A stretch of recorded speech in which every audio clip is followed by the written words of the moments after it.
Kumusta kayo mga kapatid? Kumusta yung mga buhay-buhay natin? Napakabuti ng Lord, nagising po tayo, no? Nakatulog po ba tayo na maayos kagabi? Probably, iba struggle sa pagtulog. Iba sa atin ay diretso lang kung matulog. Parang pag naisandal yung likod, okay na. Sana all, no?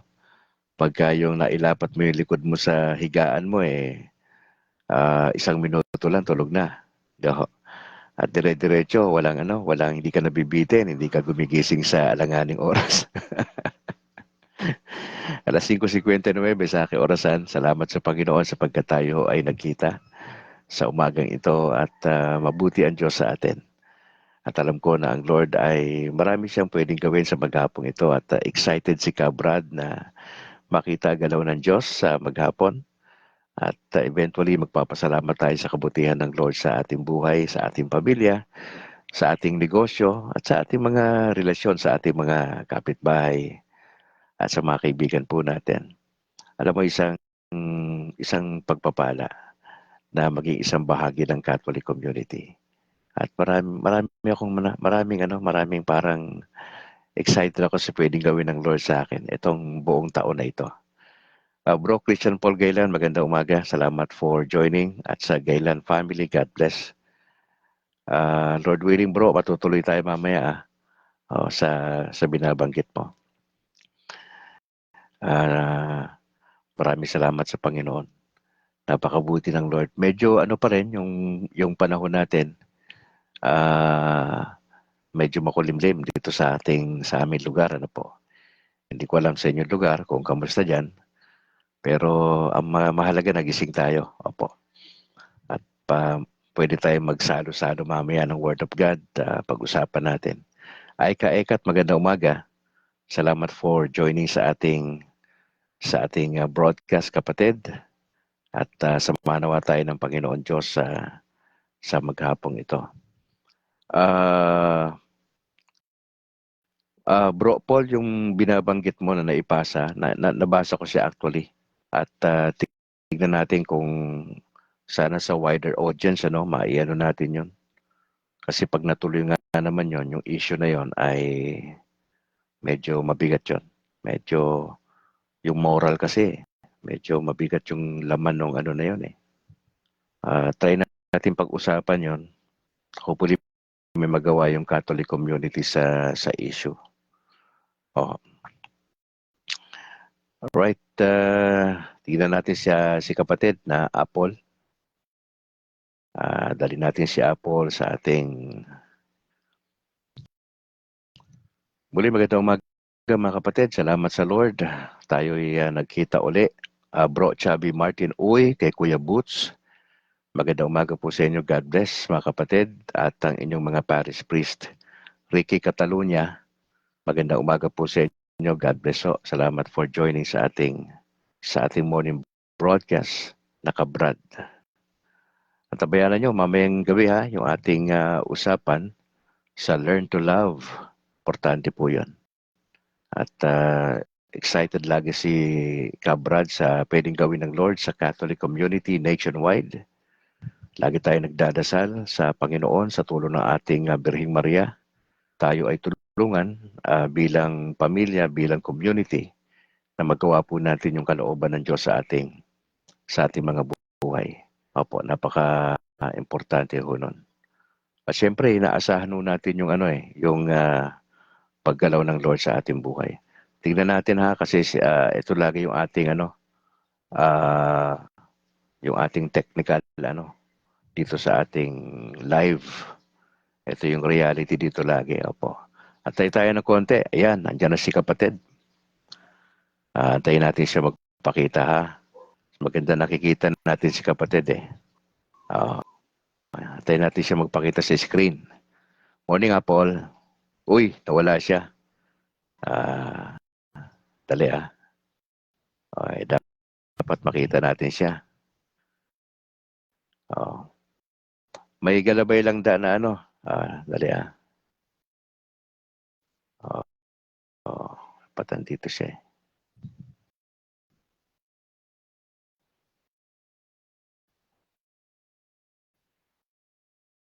May technicalities tayo ng konti mga kapatid, pero subukan nating dalhin uli si kapatid. Ito lagi yung challenge natin. Ah, ah,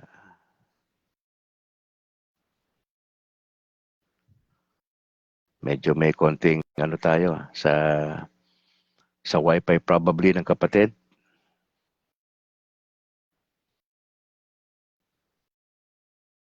Ito yung hamon po lagi.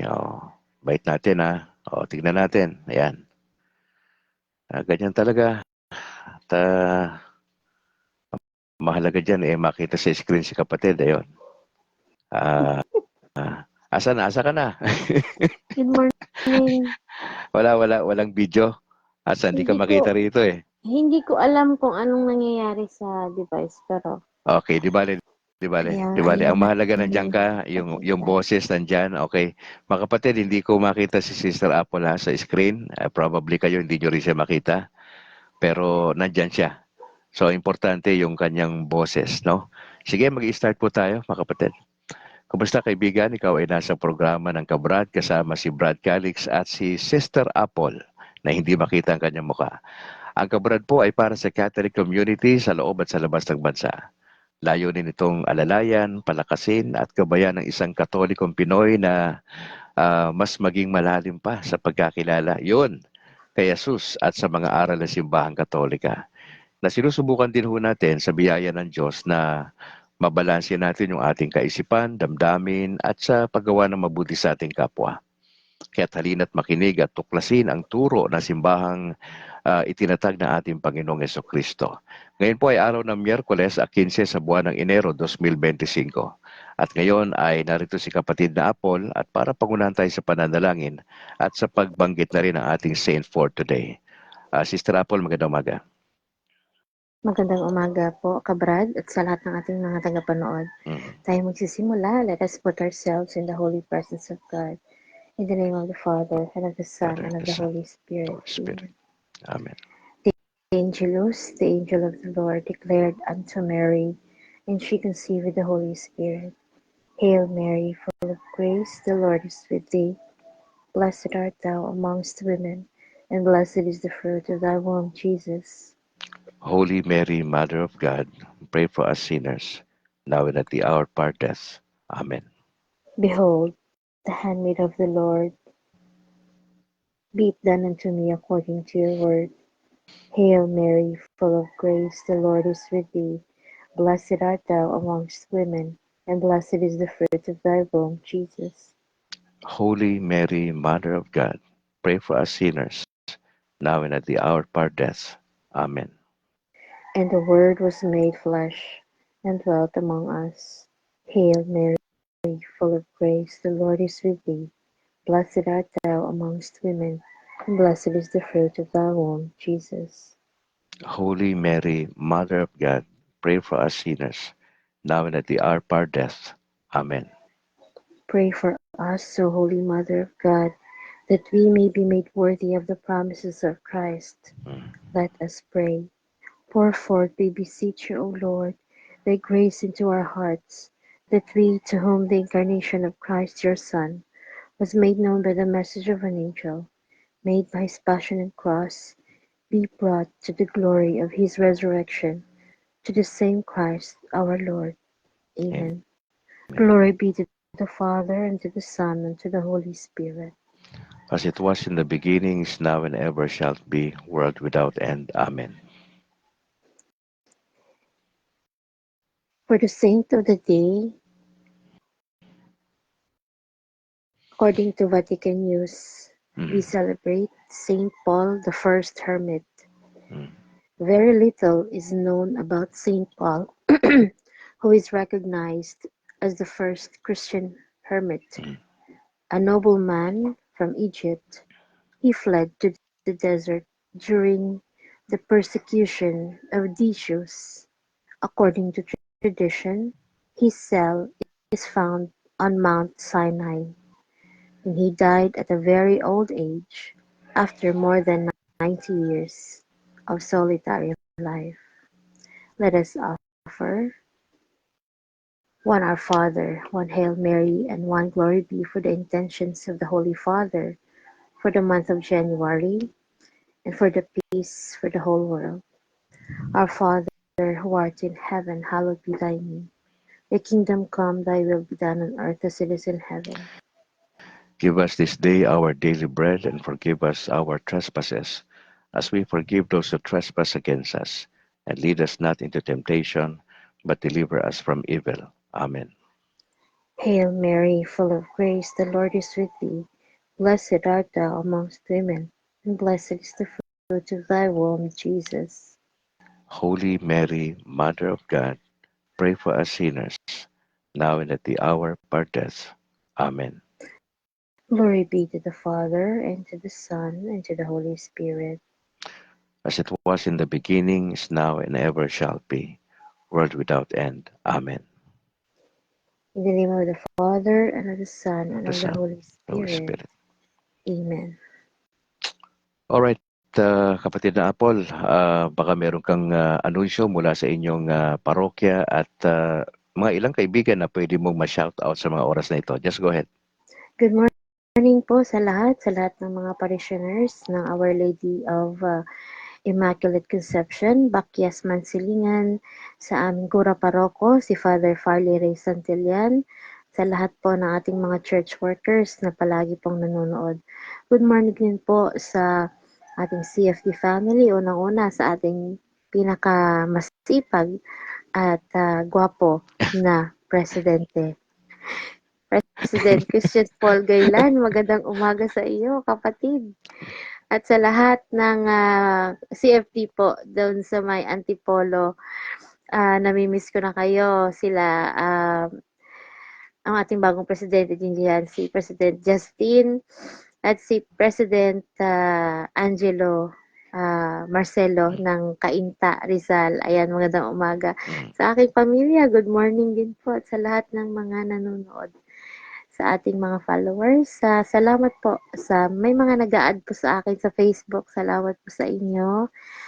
Nawa po ay patuloy po tayong lumago sa pananampalataya at mamuhay ng simple at banal. Magandang umaga po. Alright, kapatid na Apple, maraming salamat sa labor of love at sa panahon mo at God bless sa buong pamilya. Siyempre, yung iyong mister. Pakisabi sa kanya, baka makapagkapi-kapi kami sa panahong libre siya. Nasa Cainta Maraming salamat. Ngayon. Nasa Cainta, oo. Pagkabalik niya, pagbalik. Sige, Opo. Apple, maraming Thank salamat. you. God bless. God bless din. Alright, kasama natin si kapatid na Apple. Regular po natin siya makasama from Monday to Friday. Kung available pa siya ng Saturday, ay makakasama ho natin siya. Once again, Apple, maraming salamat.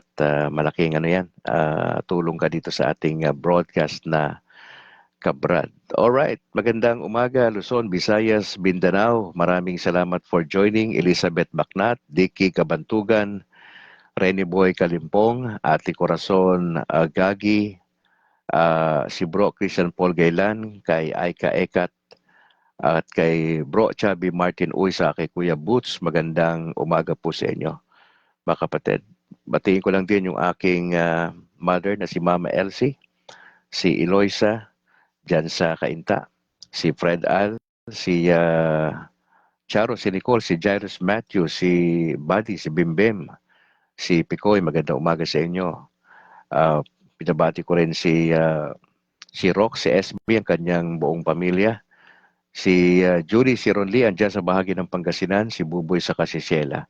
At yung kanilang mga anak, si Ate Lydia, ganun din, magandang umaga. Si Tio Joe, si Tia Edna, magandang umaga po sa inyo, sa kanilang mga anak, ganun din sa lahat ng mga kamag-anak namin. Diyan po sa Vira Catanduanes, Bicolano po si Brad Calix, pero I grew up in Manila.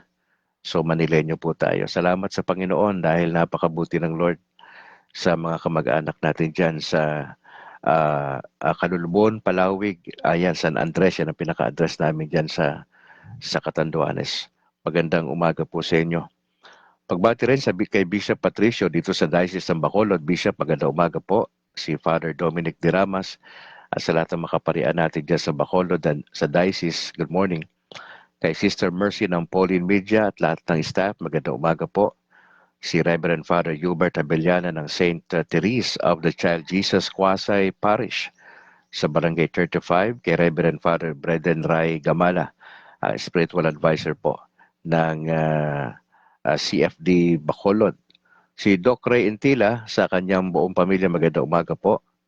Again, si Bro Christian Paul Gaylan, ang presidente, si Harvey Angkiang Vice, George Quiles, ang secretary, JB Akman, treasurer, kay Ala Lagtapon Manila, magandang umaga rin po. Sa tropa natin dyan sa Granada, si kay Bro Herald Veloso, Pepito Barbon, Jem Esenciales, kay Rod, kay Rex, at sa iba pa natin makasabahan dyan. Magandang umaga po sa inyo. Kay Thea Marie Pescador, Marjorie Batayen Agtoto, magandang umaga po. Ganoon din kay Buds dyan sa Legazpi Albay. Bro, magandang umaga. At shout out daw sa kanyang pare na si Father Totoy dyan sa Legazpi Albay. Reverend Father Darwin Gitgano, patuloy ho kayong magpagaling at samahan kayo ng Panginoon Diyos sa maghapong ito sa inyong mga itinerary pa. Ang buong tropa ng Punto por Punto, magandang umaga po kay Bro Wendell Talibong, kay John Doe at sa iba pa. Magandang umaga po sa inyo. Salamat, salamat. Kay Bro Novedora, magandang umaga. Hanggang ngayon nata, wala pa rin tong kuryente sa kanyang lugar.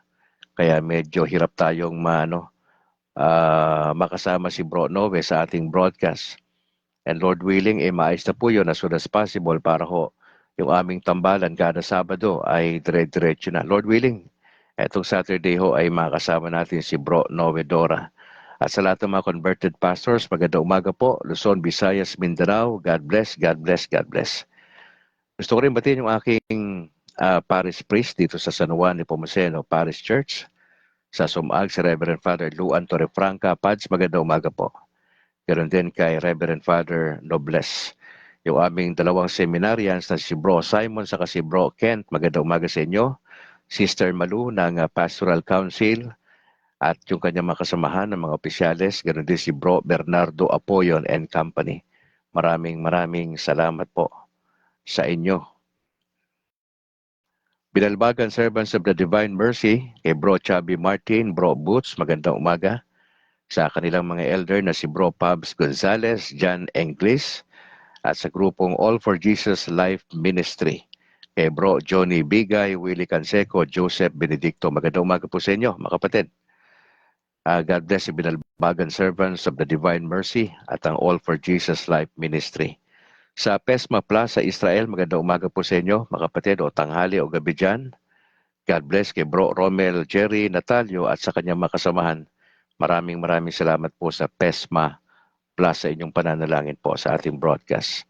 Sa buong tropa ng Latin Rosaries Missionaries, maraming salamat po sa inyo. Gusto ko lang i-acknowledge yung ating mga overseas sa mga kapatid na patuloy na sumusuporta sa pananalangin at sa pag-share ng ating mga videos. Maraming salamat sa mga sumusunod.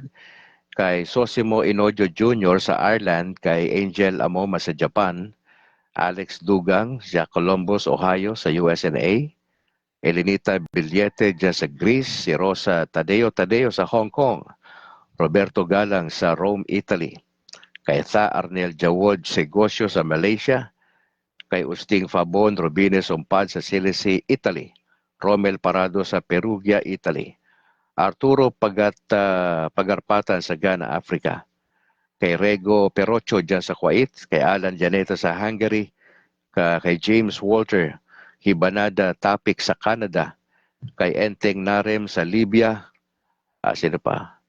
Si Enric Cordero sa Singapore, at kay Ariel Berhis sa Canada. Nako, maraming salamat sa inyo, mga kapatid. Oo. Sila po yung responsable sa pag-share ng videos at sa iba pa, mga kapatid. Napakarami nila nag-share ng videos natin. Right, pamaya ulit.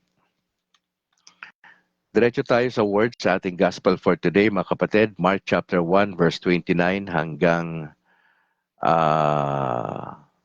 gasan yan. 29 hanggang 39. Medyo mahaba-haba ng konti ito. Sabi po dyan sa Wikang Banyaga, Mark chapter 1, 29 to 39, that Jesus and his disciples, including James and John, left the synagogue and went straight to the home of Simon and Andrew. Now Simon's mother-in-law was sick in bed with a fever. And as soon as Jesus arrived, he was told about her. He went to her, took her by the hand, and helped her up. The fever left her, and she began to wait on them. After the sun had set and evening had come, people brought to Jesus all the sick and those who had demons. Now all the people of the town gathered in front of the house. Now Jesus healed many who were sick with all kinds of diseases and drove out many demons. He would not let the demons say anything because they knew who he was.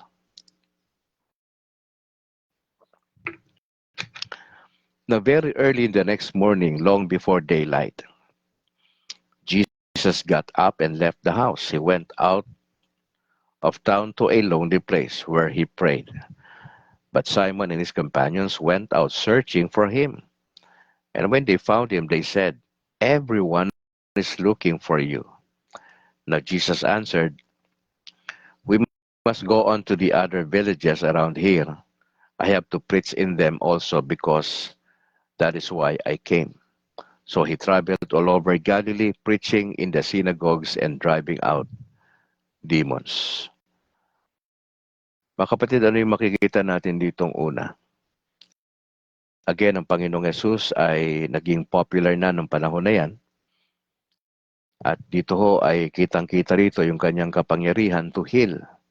Lahat po ng karamdamang medyo hindi na kayang bigyang lunas ng doktor sa panahon na yon, talaga hong wala silang ibang course kundi puntahan itong si Jesus na kumalat na yung balita na siya'y nagpapagaling po. At dito sinampulan dito yung mother-in-law ni Simon na may sakit. At dito sabi may lagnat po eh. Ang eksena nasa bahay ni Simon. At sumunod lang ang Panginoon doon sa bahay at nung nakita ng Lord na ganun yung sitwasyon na may sakit, yung mother-in-law ni Simon, ay ginawang kagad ng paraan ng Panginoon. He went to her, took her by the hand, and helped her up. So, kagyat, ang sabi sa talatang 31, the fever left her, and she began to wait on them. Unang prinsipyo na makikita natin dito, mga kapatid, mahalaga na magkaroon tayo ng gratitude. Ay yung gratitude dito ay ipinakita ng mother-in-law kay Jesus kasi naglingkod siya. Siyempre, si Jesus bisita doon. Sa kultura natin, pinakain, inasikaso. Kaya nga ho yung salitang diakoneo, yung pagiging servant, yung pagtulong, yung service-oriented, dapat ganun tayo bilang Katoliko, mga kapatid. So generally, kapag may ginawa si Lord sa ating mabuti, gumaling tayo sa karamdaman natin, bilas yung negosyo natin, okay yung relationship, okay? Yung sense of gratitude dapat nandun lagi. Pasabi mo, nakapasa ka sa board exam, bar exam, okay? Lord, salamat po. Gumising ka kanina. Anong oras ka gumising? Ako, 4:00. May gratitude kagad ako sa Lord. Lord, maraming salamat sa extended na buhay. Yung attitude na ganun, importante yon yung gratitude natin. Huwag tayong tumula doon sa, 'di ba, may 10 may sakit, lumapit sa Panginoon, pinagaling sila lahat, pero yung siyam, dumire-diretso lang, parang walang pake, gumaling sila, oy, okay na ako. Pero yung isa, nung nalaman niya na siya ay gumaling, bumalik siya sa Panginoon at nagpasalamat siya. Yun ang kulang sa Catholic community. Nakakaligtaan natin, binibless tayo ng Lord araw-araw. Pag nagta-travel ka sa abroad o saan man, yung negosyo mo binibless ng Lord, o kaya ang pamilya mo, buhay ka pa hanggang ngayon, parang wala lang.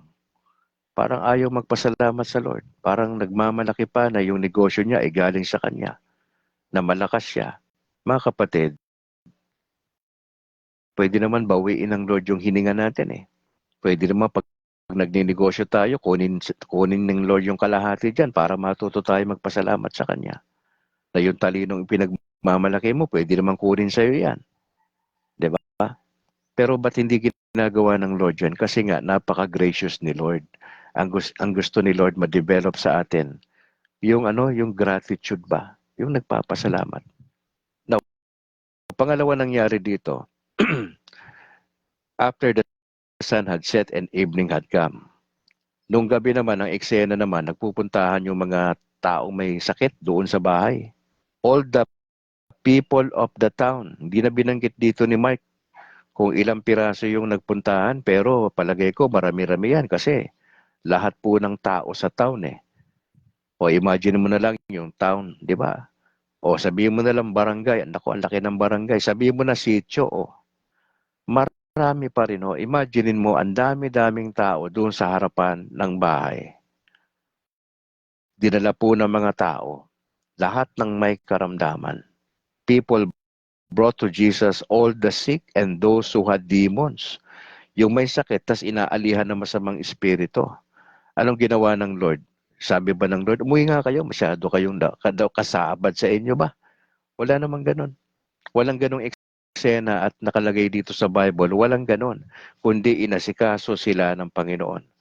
Verse 34, Jesus healed many who were sick with all kinds of diseases and drove out many demons. He would not let the demons say anything because they knew who he was. Mga kapatid, hindi lang pinagaling yung mother-in-law ni Simon at ang resulta bilang gratitude ng mother-in-law kay Jesus, inasikaso niya si Jesus. Dito nung gabi naman, lahat ng dinala ng mga tao na may sakit, iba-ibang karamdaman, hindi na binanggit. Sabi lang, all kinds of diseases. At yung mas matindi dyan, yung napoposes, talagang pinagaling ng Panginoon Diyos. Now, sa panahon natin, maraming churches, grupo, na nagpapractice ng healing. Even sa Catholic community, may nagpa-practice ng healing. Ako lang aking personal lang dyan, ganito. Ang Diyos patuloy na nagpapagaling sa panahon natin. Pero hindi natin pwedeng i-command ang Diyos na pagalingin tayo. Ang prerogative kung gagaling tayo, yung kamag-anak natin mahal sa buhay, hindi ito dahil sa atin. Pag gumaling po tayo sa karamdaman natin, kamag-anak natin, kakilala, prerogative ng Diyos yan. Yung ating pwedeng gawin, magdasal, mag-intercede. Pero may mga pagkakataon, wala namang problema sa dasal natin, marami naman tumutulong, bakit may mga pagkakataon na ang sagot ng Lord ay mamahinga na yung tao? Again, wala tayong control doon. Ang pwede natin gawin, magdasal, magantay sa gagawin ng Lord, umasa. Pero ano man ang resulta nito, huwag tayo ma-discourage kung ano man ang resulta. Kung ang ina-expect natin na healing ay ang sagot ng Lord, mamamahinga physical yung tao. Well, mahirap lang naman talaga magpasalamat kaagad. Pero pagka nakikita mo na yung kalooban ng Diyos talaga dapat mangyari, natututunan natin tanggapin yung sagot ng Diyos sa dasal natin. Marami hong mga healing crusade na nangyayari sa Pilipinas, mostly peke. Especially yung mga nagpapanggap na mga Kristiyano na part ng kanilang service ay may mga healing crusade sila. Marami yan. Sila Benihin, mga nagpapanggap na mga evangelist na gamit ang Panginoon Diyos, gamit ang salita ng Diyos. Pero yun ay taktika sa psikolohiya ng mga tao. Yung parang conditioning one's mind. Yun po yung ginagawa nitong tao na ito at marami yan sila na mga false teachers and prophets sa panahon natin sa ibang bansa at dito dinala sa Pilipinas. Napakaraming they are trying to copy yung ginagawa ng Panginoon Diyos. Again, naniniwala ko, may personal stand is this. Naniniwala ko that God can do miracles today. Pero hindi sa lahat ng pagkakataon. Selective selected lang ho yun. At hindi natin alam kung sino yung selected na yun. Ang atin lang pwedeng gawin, ipagdasal yung tao, i-commit sa Panginoon yung karamdaman niya, ano man yung struggle niya sa buhay. But again, yung kalooban ng Diyos yung mangyayari, hindi yung sa atin. Kasi many times na sa aking karanasan bilang dating pastor ay sincere naman yung panalangin mo, yung isang kapatid na nasa ICU, pero paglabas ko kung maipanalangin, kinabukasan na nalaman namin na binawian po ng buhay yung ipinalangin ko. No, sino ang may mali ron? Ako ba ang dapat sisihin dahil namatay yung nasa ICU? Ako ba dapat i-blame kasi nagdasal ako doon? Hindi ba effective yung dasal ko? Nasa dasal ba talaga natin o nasa kalooban ng Diyos? No, kailangan balansehin mo yun eh. Kasi yung nami-misinterpret na maraming tao, para nagmamalaki, ay dahil sa prayer ko yan, sa dasal namin, kaya siya gumaling. Mga kapatid, yung panalangin natin ay bahagi lang. Part lang yun ng overall plan ng Diyos sa paggaling ng isang kapatid. Kasi magmamalaki ka eh. Hindi, pinag-pray ko yan, gumaling. Mga kapatid, wala yun sa dasal mo. Nakatulong yung dasal natin. Pero ultimately, ang may kagagawan talaga nun, ang Diyos. Hindi rin yung doktor, hindi yung medisina, hindi po yung private hospital na yan dahil nakaka-aircon, etc. Hindi ho. Wala ho yun doon. Lahat yun, instruments lahat, even yung mga doktor.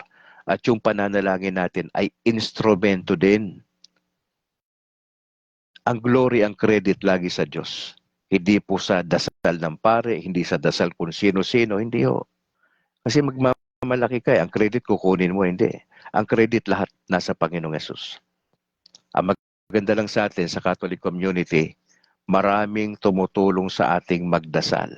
Nandiyan si Mama Mary, nandiyan yung mga saints sa langit na pwede mong lapitan. Di ba sabi nga natin, please pray for us. Yung saint na binanggit kanina ni kapatid na Apple, di ba sinabi, please pray for us. Na humihingi tayo ng ayuda sa pananalangin, samahan niyo po kaming manalangin. Yun ang advantage ng Catholic community kumpara sa ibang mga grupo. Na sila rumirekta lang naman sa Diyos. Wala namang problema dumirekta ka sa Diyos sa dasal. Pero mas maganda, na daanan mo rin yung nanay ni Jesus. Ilapit mo yung concern. At yung iba pang mga saints na pwede nating lapitan. Mas maganda, marami kang backer sa taas eh.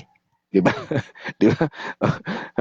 O siyempre, kung si Mama Mary na yan, nilapit na yan sa Panginoong Yesus. Anong yan? Anong mangyayari niyan? Di malaki yung tsansa. Di ba? But again, yung kalooban ng Panginoon Diyos pa rin yung napaka-importante rito. Na pangatlo, mga kapatid, na gusto kong bigyang pansin dito, nakita natin una sa talatang 29 hanggang talatang 31, yung gratitude ng mother-in-law ni Simon. Na kapag tayo, in application, ano man ang ginagawa ng Lord sa atin, na blessing, pagpapala, ano man yan, huwag makalimot magpasalamat at maglingkod. Yung mother-in-law, pinagaling siya ni Jesus, at bilang pasasalamat, gratitude sa Lord, naglingkod siya. And she began to wait on them. Pangalawa, sa verse 32 hanggang verse 34, nakita natin dito yung power ni Jesus. Naka-display yung power ni Jesus dito. At wala namang ibang eksena dito, kundi makita mo lang yung kapangyarihan ni Jesus. Hindi siya ordinaryong tao. Siya ay divine person, si Jesus. Tunay na tao, tunay na Diyos. Divine person si Jesus. Meron siyang power to heal. Okay?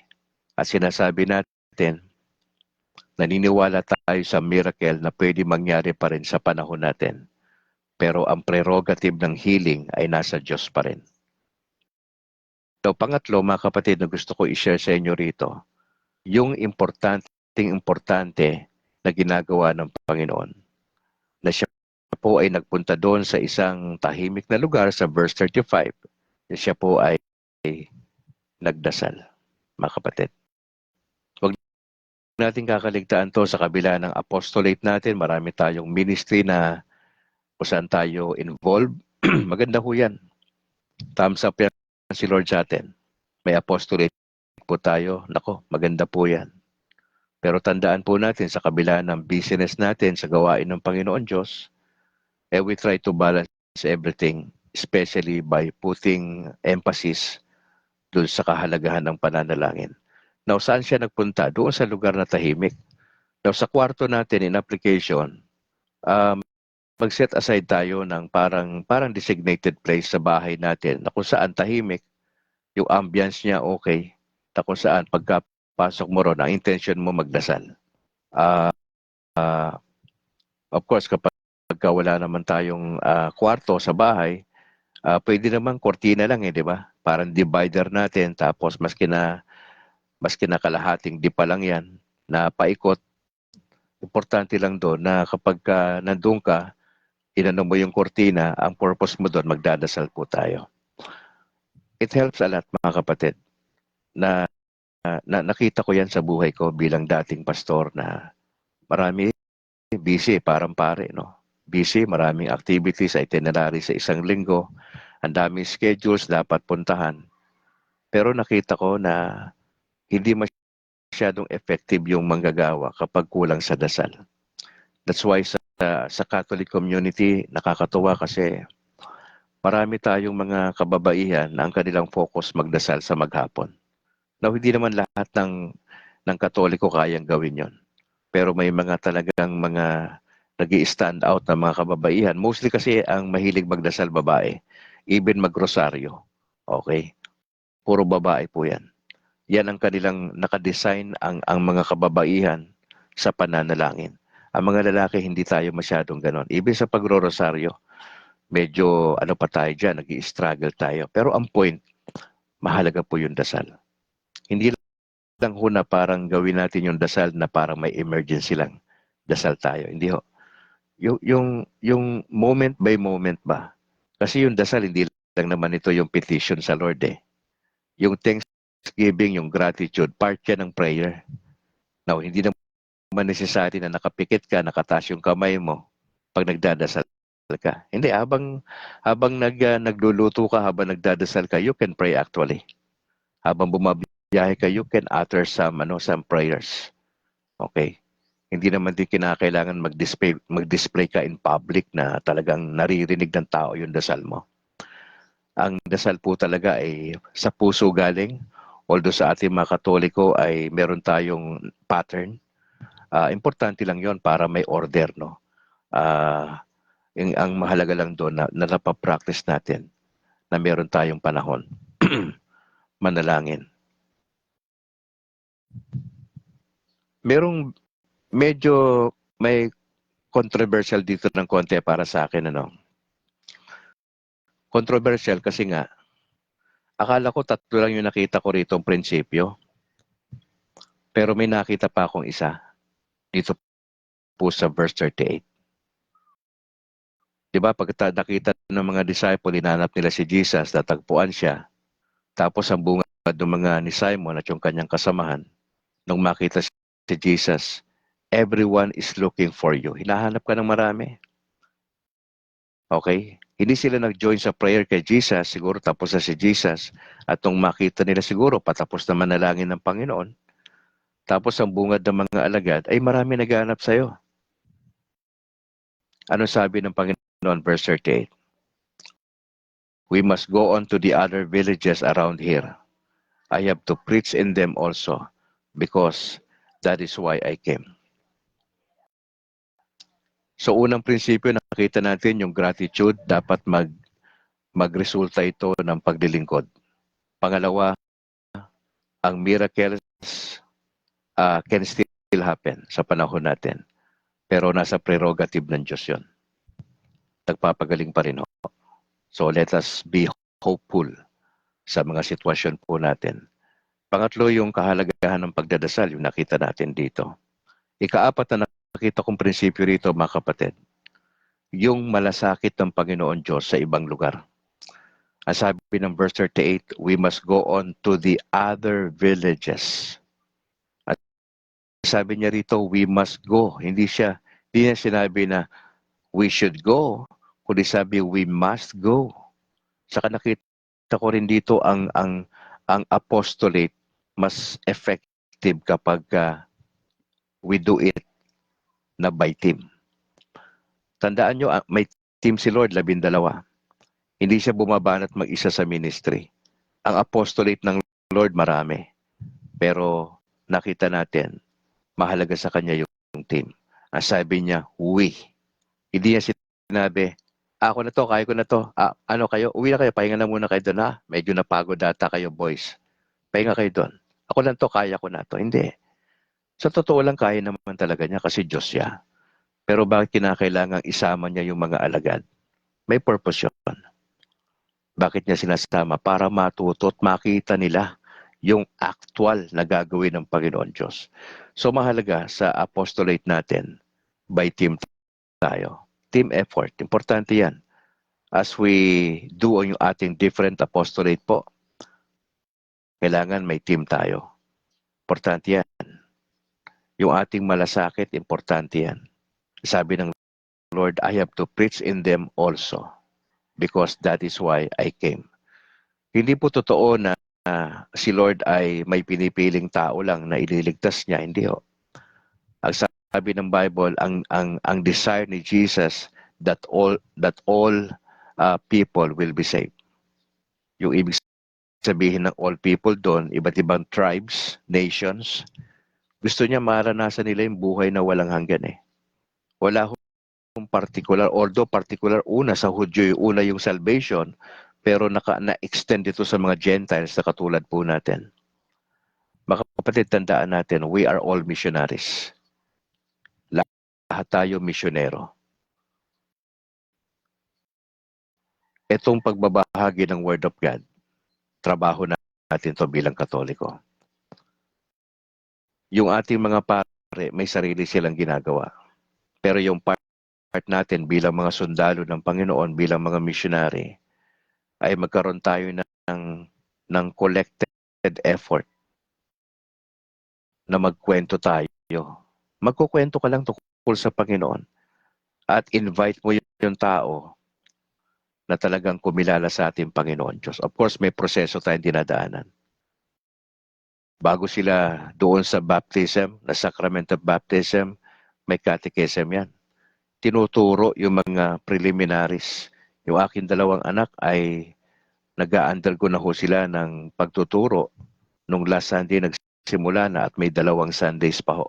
1 oras kalahati na ibinababa yung aral, yung basics at least, para pag sila ay nandun na sa sacrament of baptism, klaro sa kanila bakit nila ginawa yon, anong meron, ano ang resulta kapag ang isang tao nagdesisyon na sumampalataya kay Kristo, natutunan yung catechism, mas maganda yung labas nun kaysa yung dating sistema na naging Katoliko lang kasi yung parents niya pasama-sama sa simbahan pero hindi naman talaga nabinyagan.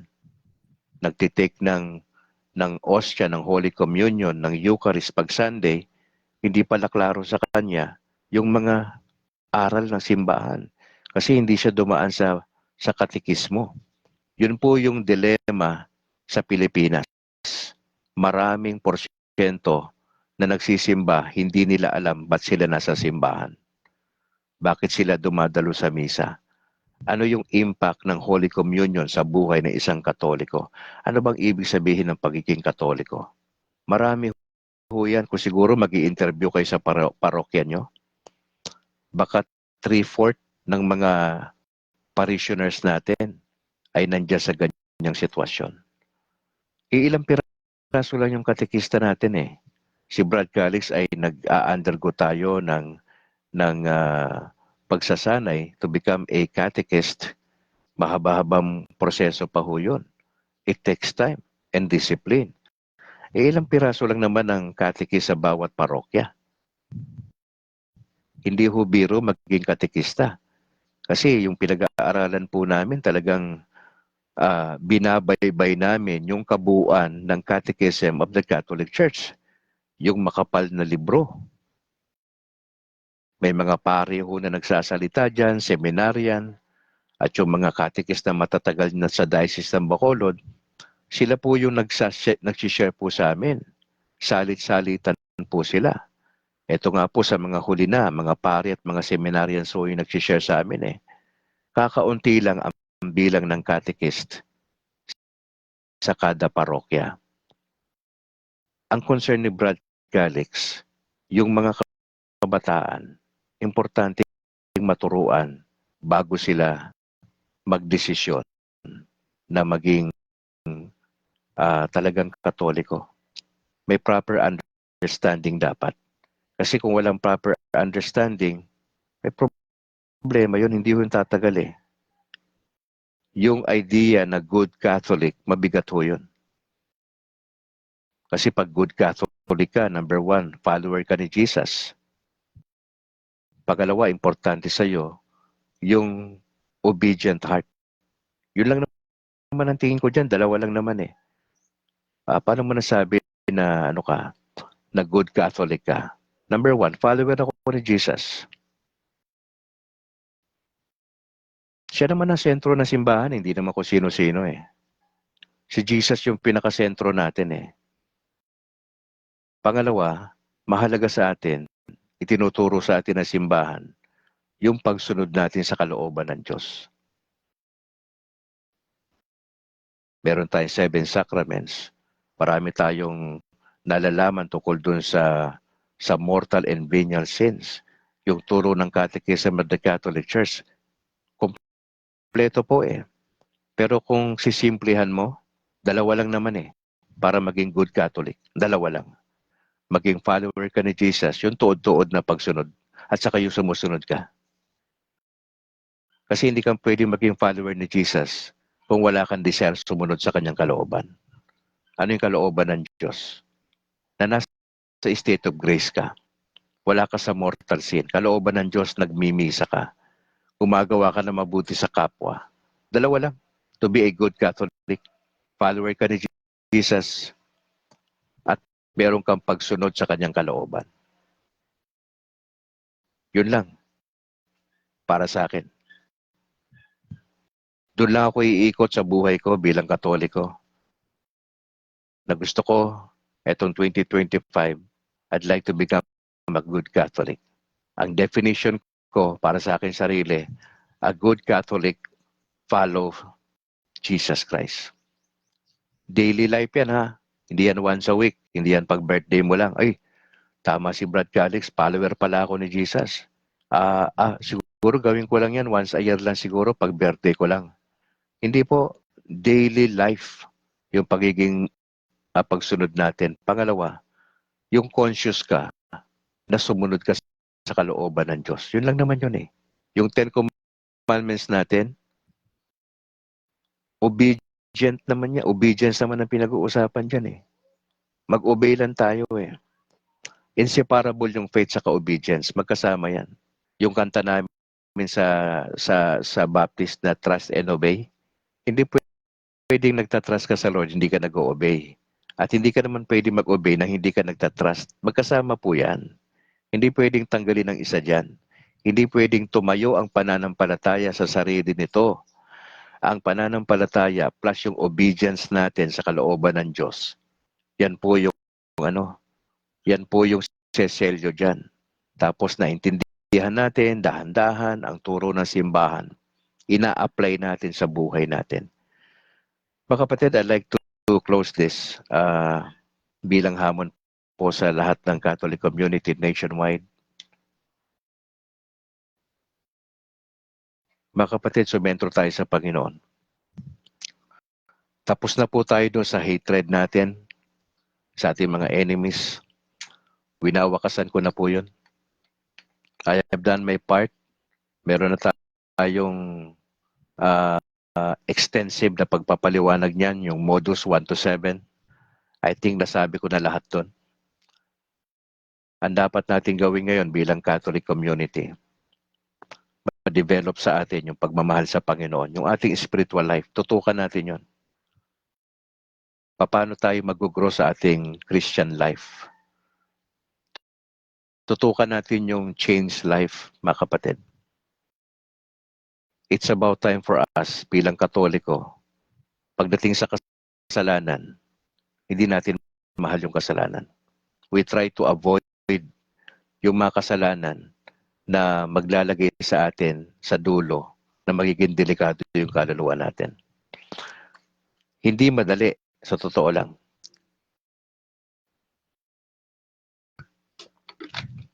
Hindi madali maging Katoliko. Yung Katolikong mabuti. Dalawang klase Katoliko eh. Bad Catholic saka good Catholic. Sana mag-desire ka na maging good Catholic itong 2025 and beyond. Kung meron tayong desire o goal na maging good Catholic, sabi ko nga, dalawa lang naman ang good Catholic eh. Dalawa lang dapat ang pwede nating pagpukusan natin. Yung ating relationship kay Jesus Christ, dapat medyo yung ating foundation, bigyan natin ng pansin. At yung ating pagsunod. Yung ating pagsunod sa kalooban ng Diyos. Dikit-dikit na ho yan. Pag sinabi mong pagsunod sa kalooban ng Diyos, dikit-dikit na yan. Maayos na pamilya, na tahanan, yung obligasyon natin sa simbahan, sa misa, paggawa ng mabuti, dikit-dikit na ho yan. Bakit? Kalooban nga ng Diyos yung gusto mong sundin. Katulad nung sinabi ni Mama Mary, di ba, nung kausap siya ng anghel, not my will but yours be done. Di ba? Medyo challenging yun eh. Kasi pag sinabi mong not my will, willing kang ibaba sarili mo. Hindi ganun kadali yung not my will but yours be done, sa totoo lang. Pag matalino kang tao, hirap yan. Pag may pera ka, malakas ka, marami ka investment, sasabihin mo, my will be done. Ano sinasabi mo, Brad Calix, na kalooban ng Diyos masunod? Hindi, may pera ako, malakas ako, marami akong pera sa bangko, marami ako investment. My will be done. Gusto ko lang po ipaalala sa inyo, mga kapatid. Hindi ho kayo may hawak ng buhay nyo. Yung buhay na ini-enjoy mo ngayon, yung pera na ini-enjoy mo, negosyo, etc., yung pamilya na ini-enjoy mo at mga kaibigan, dadaan lang yan sa'yo.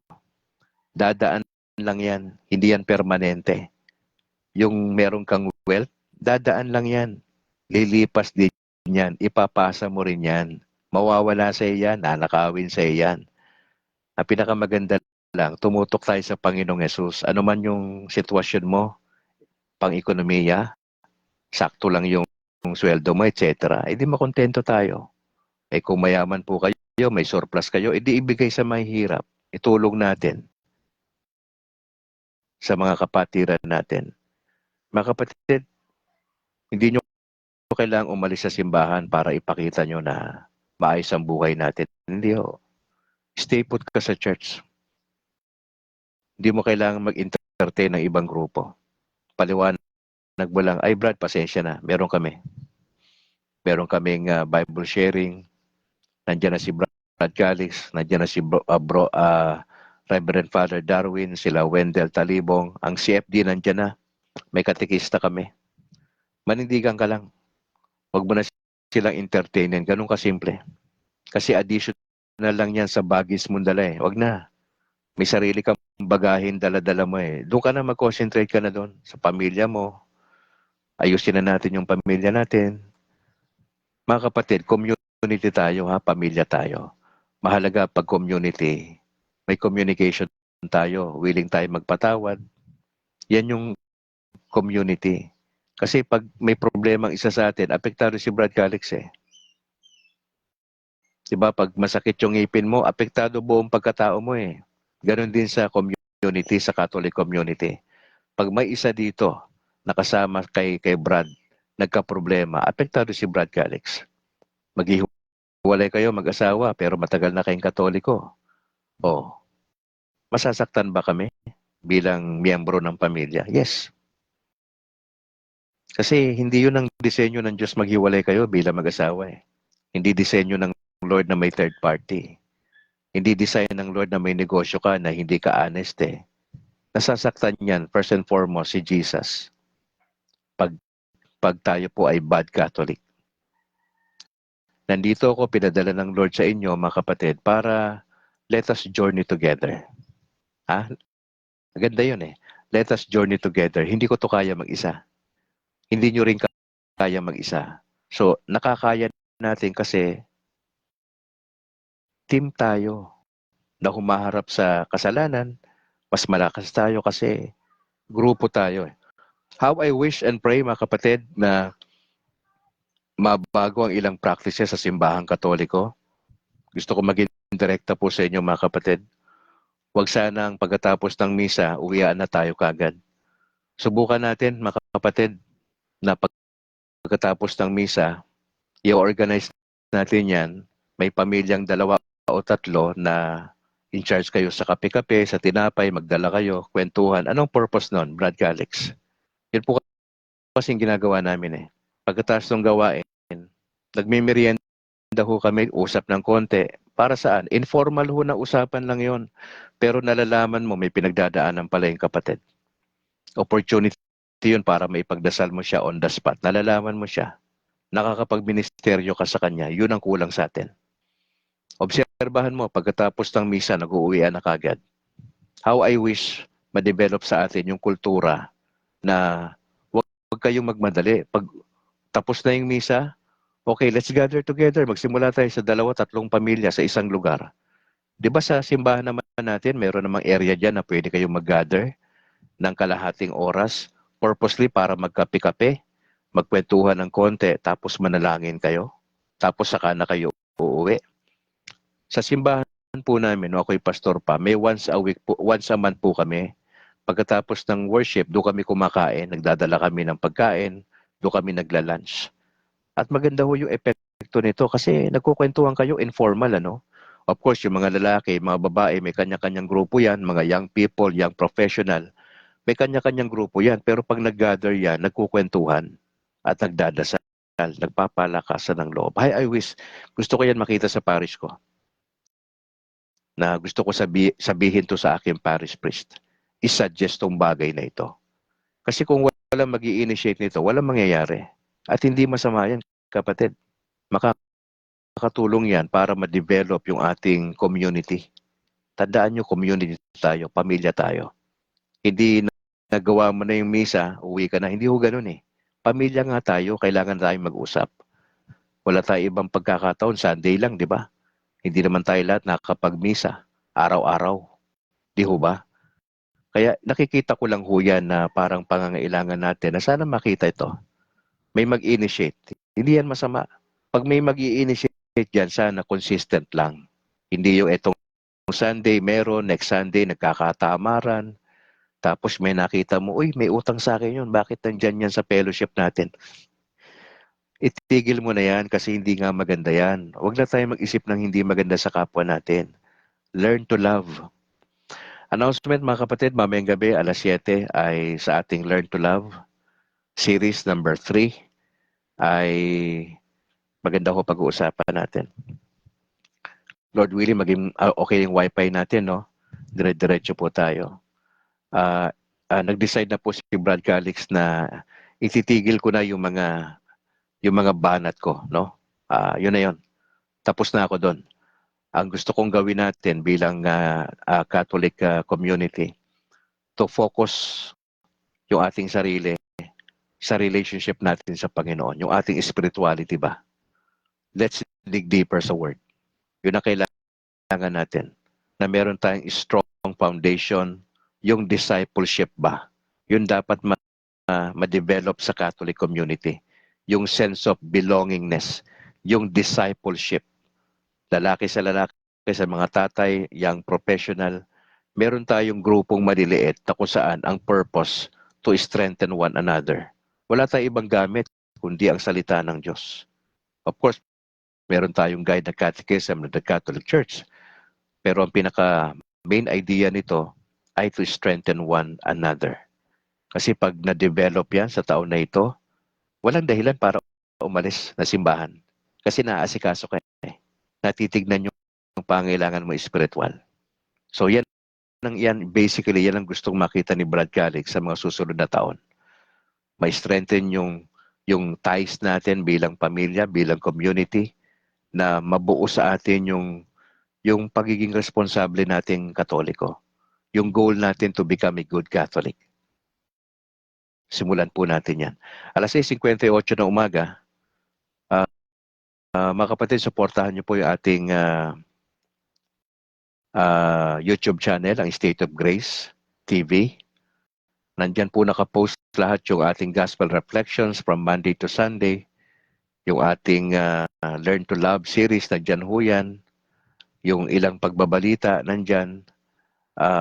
Supportahan ninyo. Mag-subscribe po kayo mga kapatid. I-share ninyo sa mga kaibigan yung Katoliko sa ibang lugar na matulungan si Brad Calix po kasi malaking tulong yan later on.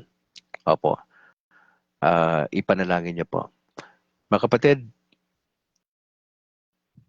nagpapasalamat tayo sa kabutihan ng Lord sa atin at sa mga nag-share po ng ating videos. Maraming salamat po sa inyo. Salamat sa Panginoon sa inyong desire na to grow, nakasama si Brad Calix. Ipanalangin niyo po yung aking may bahay, patuloy. Medyo struggle niya sa kanyang health ngayon at nahihirapan po siya madalas, hinihingal siya madalas. Kaya yung pagsama ko sa kanya sa school ay napaka-importante na inihahatid ko siya. Pero limitado na po si Mrs. yung kanyang mga dapat gawin. Hindi na katulad nung dati. Kaya nag-aas kami ng dasal, mga kapatid. Pag-pray niyo si Annalyn ha. Sa kanyang pagtuturo, Monday to Friday. Yung hindi na siya nakapagtuturo ng dati na siyempre pag may challenge ka na sa pangkalusugan, medyo pagdasal niyo po siya. Mga kapatid, if you would like to help the ministry, just go ahead. Marami tayong kailangan dito sa ating studio at hindi yan wala tayong finances para diyan personally. Ang meron ako yung aking preparations na dalhin sa inyo ang salita ng Diyos, preparations natin sa gabi at yung iba pa mga paghahanda natin sa mga spiritual na aspeto. Pero ipinapasa Diyos ko lang yung pangangailangan nating pinansyal. Hindi po ako nagko-command sa inyo. Ito po ay bukas na imbitasyon sa lahat ng mga kapatid na those who would like to help. You can talk to me personally. Pwede tayo mag-video call. Baka may mga tanong po kayo. Magandang pag-usapan na lang natin in private po. Para doon sa mga gustong tumulong sa anumang paraan, you can donate yung mga pwedeng gamitin sa studio. Opo, yun po yung ating desire dito. Gusto natin na magkaroon tayo ng Zoom later on, may bayad po yan para mas ma-accommodate natin yung mas marami para hindi tayo umaasa lang sa Facebook. May mga pwede tayong gawin po na mga pamamaraan. Kaya i-consider po ninyo mga kapatid na tulungan ang gawain ng Panginoon Diyos para makapag-expand po tayo. Liban dito kasi ang focus ni Brad Calix ay dun sa mga converted pastors. O siyempre, if you would like to gather them, may gastos po yan. Lagi pong meron. Maski na anong gagawin natin, pupunta ako sa isang lugar para kausapin ang grupo ng mga independent pastors. Yung logistics natin ay reality po yon. Kaya tulungan niyo ako, manalangin tayo at suportahan natin yung gawain para meron tayong makita rin. At kailangan dito yung team. We will work as a team. Ako lang po yung nagli-lead at hindi ko to kaya mag-isa. Kailangan ko po kayo, mga kapatid. Kaya maraming salamat po doon sa mga tutugon sa paanyayang ito. Maraming salamat po. Makinig kayo kay bro sa Factbusters PH kay Kabornok. Ina-expose niya doon yung mga teachings ng Iglesia ni Manalo, dating daan kay Kibuloy sa SDA para malaman natin yung teachings nila, paano sila i-counteract. Opo. Doon tayo sa Factbusters PH. At yung sa atin naman, kay Brad Calix, ito naman is more on nakatutok sa spiritual growth natin. Yung discipleship, yun ang gusto kong tutukan. Kasi may mga gumagawa na noon at I've done my part, katulad ng sinabi ko kanina, mga kapatid. So, sige po. Tayo po'y mananalangin na. In the name of the Father, the Son, the Holy Spirit. Amen. Ama, salamat po sa sa gospel for today. Nakita namin yung mother-in-law ni Simon, pinagaling nyo.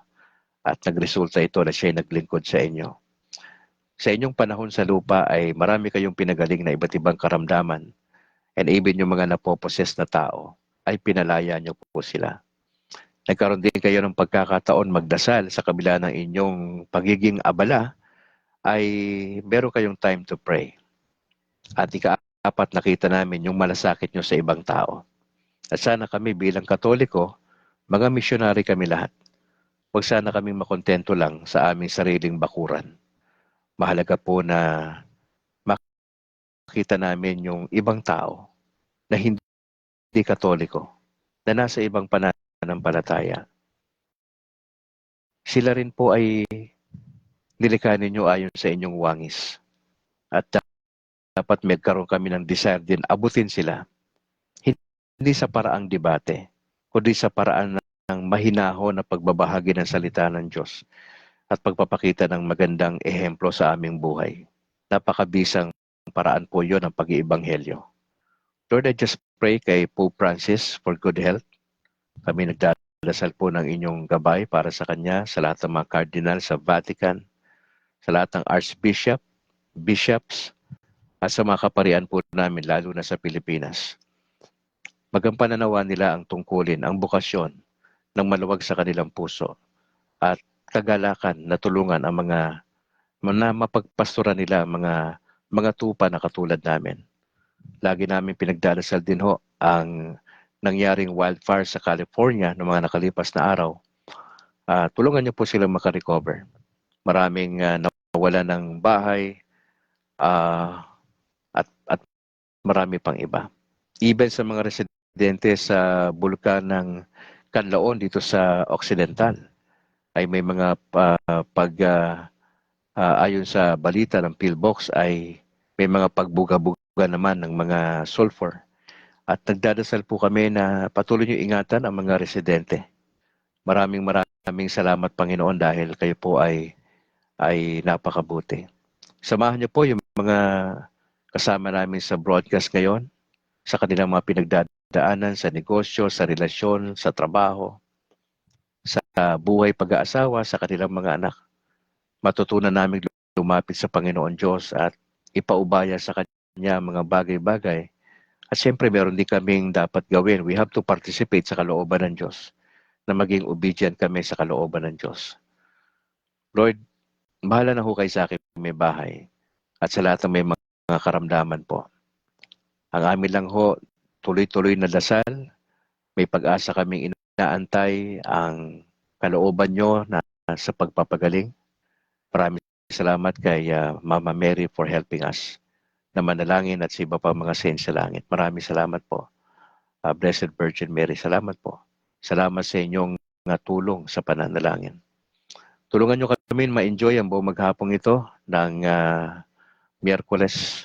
Makita namin ang gabay ng Diyos sa aming buhay. Lord, maraming salamat po. Tulungan nyo ang Catholic community nationwide na maging good Catholic kami, na si Jesus yung sentro ng aming pananampalataya at meron kaming desire sa aming puso na sumunod sa kalooban ng Diyos. Maraming salamat po. We pray this in Jesus' name. Amen. In the name of the Father and the Son, the Holy Spirit. Amen. Maraming salamat mga kapatid for joining. Mamayang gabi, alas 7, magkita-kita ho tayo para sa ating Learning to Love series. Sa ngalan po ng aking may bahay na si Annalyn Ledesma Calixto at yung aming dalawang anak na si James Philip at Alana Grace, ako naman si Brad Calix na nagsasabing patuloy nating sundin ang kalooban ng Diyos para ating patuloy na makamtan yung pagpapala ng Diyos sa ating mga buhay. To God be the glory. Ingat po kayo at sa lahat ng mga hindi ko nabanggit ang pangalan, maraming salamat po for joining and praying para sa ating broadcast. To God be the glory. Ingat po kayo mga kapatid. Pakishare po yung ating video and bye for now.